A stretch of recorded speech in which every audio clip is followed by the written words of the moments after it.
안녕하세요. 생존스쿨 코난입니다. 자, 어저께 뉴스에 이 산에서 11일 동안 조난을 당해서 아무리 찾아도 생사를 몰랐던 이 조은누리 양 중1 학생이 다행히 구조가 됐다고 합니다. 그래서 가족 품에 돌아오고 또 많은 국민들이 환호를 하고 안도감을 갖게 됐는데요. 자, 오늘은 이렇게 이제 만약 비상시에 아이들과 계곡이나 뭐 산에 놀러 갔을 때 만약 이 조난을 당했을 때 어떻게 우리가 생존할 수 있는지 그 생존법에 대해서 알려드리도록 하겠습니다. 여러분들도 오늘 방송 들으시면 언젠가 가족과 아이들과 산이나 계곡 갔을 때 의도치 않은 큰일을 당했을 때 이 정보가 큰 도움이 돼서 생존할 수 있을지 모르겠습니다. 여러분 꼭 끝까지 봐주세요.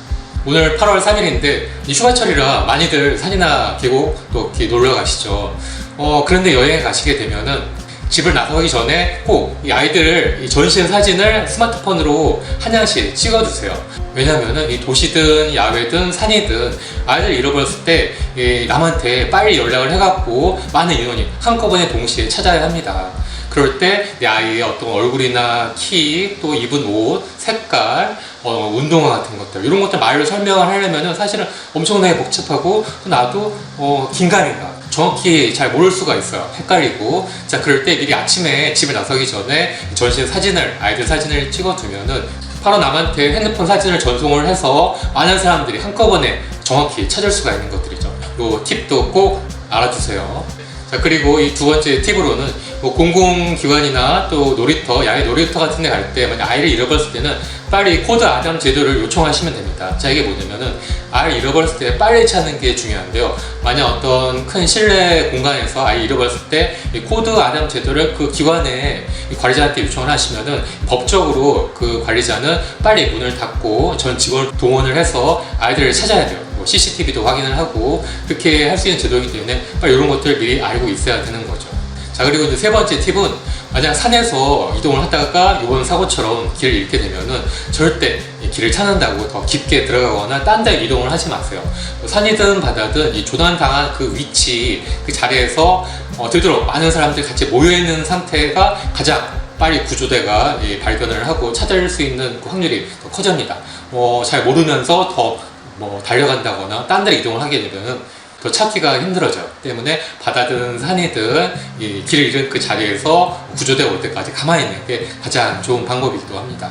자, 그리고 이제 네 번째 생존 팁, 이 조난을 당해서 구조대가 언제 올지를 몰라요. 그럴 때 이 구조대 올 때까지 몇 시간이든 혹은 하루든 이틀이든 혼자 버티고 있어야 돼요. 자, 그럴 때 중요한 게 바로 체온 유지예요.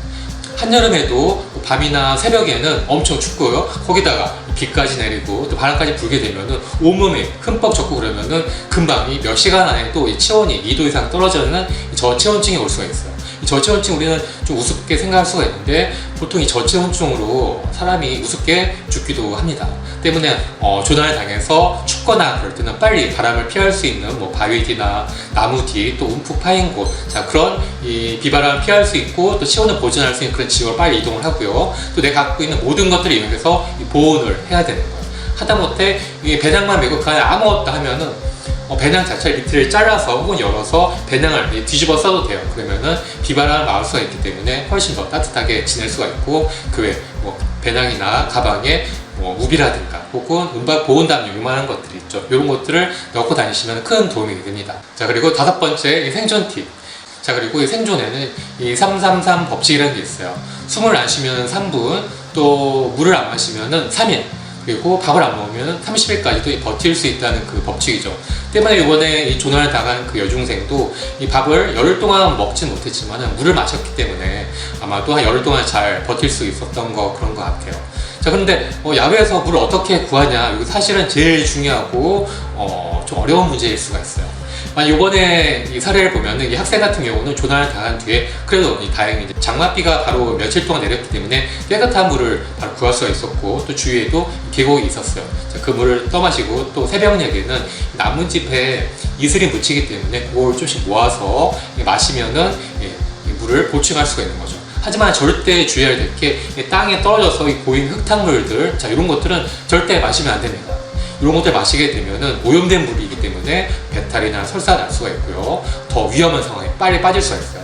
외국에 있는 조난 사례들을 보면은 이렇게 억지로 이제 오염냄을 마시다가 배탈 설사로 더 위험해지고 이동 못해서 더 큰일 당한 사례가 많습니다. 또 하나 우리 궁금한 게, 자, 그럴 때 이 소변을 받아서 마시는 방법이 어때요? 이렇게 물어볼 수도 있는데, 이런 것들도 가끔 이 조난 사례를 보면은 건물이 붕괴되는 곳에서 자기 소변을 이제 모아서 마셔서 버텼다는 사례도 있어요. 하지만은 대부분의 전문가라든가 의사, 또 저도 그렇고요, 이런 방법은 안 좋은 방법이라고 말을 합니다. 사실 오랫동안 물을 먹지 못해서 이게 갈증이 나고 탈수 상태에서는 피도 그렇고 내 몸에 체액이 농축이 되기 때문에 또 독소가 쌓이기 때문에 이걸 소변으로 배출하면은 되게 냄새도 나고 노랗게 돼 있는데, 이걸 억지로 마시게 되면 배탈 설사가 나고 몸이 이제 더 안 좋아질 수 있는 거죠. 그렇기 때문에 소변을 마시는 거는 정말 저는 하지 말라고 얘기를 하고 있고, 또 외국에 있는 생존 전문가들도 똑같이 이렇게 얘기를 하고 있어요. 대신 약간 오염이 됐거나 혹은 이제 흙탕물이라도 이 침전을 몇 시간 동안 지키면은 위에는 어느 정도 맑은 물이 나오고, 이 물만 모은 다음에 내 어떤 티셔츠나 혹은 양말을 벗어서 이거를 이제 연결해서 물을 깨끗하게 정수하는 방법이 있습니다. 이것도 제가 얼마 전에 저의 유튜브에 영상 올렸기 때문에 아주 쉽고 효과가 좋은 방법인데, 이것도 꼭 보시고 양말이나 셔츠로 물을 정수하는 방법을 꼭 알아두시기 바랍니다. 자, 그리고 6번째 생존 팁. 이번에 이 학생이 열흘 만에 구조가 됐는데, 만약 좀 더 효과적으로 구조 신호를 보냈다면 더 빨리 구조가 돼서 부모님 품으로 돌아올 수가 있었을 겁니다. 하지만 이 학생은 비바람을 피하기 위해서 더 깊숙이 이 바위 아래로 숨어들었기 때문에 구조가 힘든 거였는데요. 때문에 그런 상황에서 내가 좀 더 안으로 어쩔 수 없이 들어가야 한다면은 그 입구 쪽에 큰 길 쪽으로 모자나 머플러 같은 것들을 좀 떨어뜨리거나 묶어서 외부에 구조대가 내가 여기 있다 이렇게 지나가면 볼 수 있게끔 준비를 해야 되는 거죠. 또 이때 미리 호라기 같은 것들을 휴대를 했다 하면은 호라기를 불어서 멀리까지 신호를 보내서 더 빨리 구조가 됐었을 거예요. 건물이 붕괴를 돼서 갇히거나 혹은 지진 시에도 절대 목소리로 살려주세요 이렇게 고함을 쳐서는 안 됩니다. 그래 금방 힘이 빠지고요. 또 이제 목이 금방 쉬기 때문에 진짜 구조대가 가까이 왔을 때 살려달라고 소리를 칠 수가 없어요. 때문에 호라기를 꺼내서 분다던가, 그게 안 되면은 주위에 어떤 나무 토막이라든가 나무 판자, 돌멩이 같은 것들 혹은 빈 생수병이라도 이렇게 이제 탁탁탁탁 치면은 멀리 소리를 치는 것보다 더 멀리 또 더 힘이 안 들게 구조 신호를 보낼 수가 있어요. 때문에 여러분들도 나중에 조난이 당하면은 이렇게 두드리는 방식으로 구조 신호를 보내는 게 훨씬 더 효과적이라는 걸 알아두시면 되겠습니다. 때문에 저나 저희 카페 회원분들은 이렇게 산에 갈 때는 물론 또 외부에 장거리를 갈 때는 이 휴대용 생존 가방 조그만 게 있는데 바로 EDC라고 해요. 이 안에 라이터라든가 조그만 미니 후레쉬, 또 사탕, 또 그 외에 어떤 쓸모있는 맥가이버 칼 같은 것들 혹은 우비라든가 음박 보온 담요 같은 것들, 이런 것들을 모아놓은 EDC를 갖고 다니는데 산에나 외부 또 트레킹할 때 이런 것들이 꼭 진짜 필요한 거죠. 그러니까 여러분들도 그런 것들을 준비를 했다가 챙겨가시면 되겠습니다.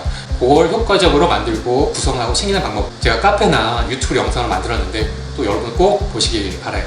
마지막으로 이번 학생의 구조가 열흘 만에 됐는데 이 목이 마르기 때문에 군인분이 생수를 주니까 그 한 자리에서 물을 5병이나 벌컥벌컥 마셨다고 합니다. 근데 이게 진짜 위험할 수 있는 행동이에요. 그러니까 구조하시는 분들도 이거 잘 아시고 그런 행동이 하면 안 되고 위험할 수 있다는 걸 알아두셔야 돼요. 왜냐면은 그 학생이 열흘 동안 이제 물을 잘 먹지 못해서 탈수증이 있는 상태에서 체액이 농축이 된 상태인데 갑자기 대량의 물을 급히 먹게 되면은 이 체액 피 안에 있는 전해질 불균형이 생기면서 쇼크사가 올 수가 있어요. 그래서 지진이나 혹은 건물 붕괴를 같이 한 사람들을 갑자기 꺼내서 구조를 하고 몸 피게 되면은 갑자기 쇼크사에서 갑자기 죽는 크러쉬 증후군이라는 그런 증상도 있습니다. 또 영화를 보면은 피를 많이 흘린 군인이 막 물을 찾는데 사람들이 조금씩만 주기도 하죠. 갑자기 물을 많이 먹게 되면은 죽을 수가 있기 때문에 그런 것들은 꼭 주의를 하시고, 구조자분들도 잘 알아주시고 처음에 구조를 할 때도 이런 것들을 널리 전파를 해야 되는 거죠. 이제 여름이 됐기 때문에 많은 분들이 휴가로 산이나 계곡으로 떠나시게 되는데 이 애들뿐만 아니라 어른들도 언제든 조난을 당할 수가 있고요. 또 구조가 오랫동안 걸리고 힘들 수가 있어요. 때문에 이렇게 영상을 보시고 생존 정보 알아두시면은 언젠가 여러분이나 가족들, 애들한테 큰 도움이 되고 생존할 수 있는 그런 큰 기회가 올 것 같습니다. 여러분들 생존하세요. 오늘 영상 재밌게 보셨나요? 재밌고 또 좋은 정보다 생각하시면 꼭 좋아요와 구독 버튼 눌러주세요.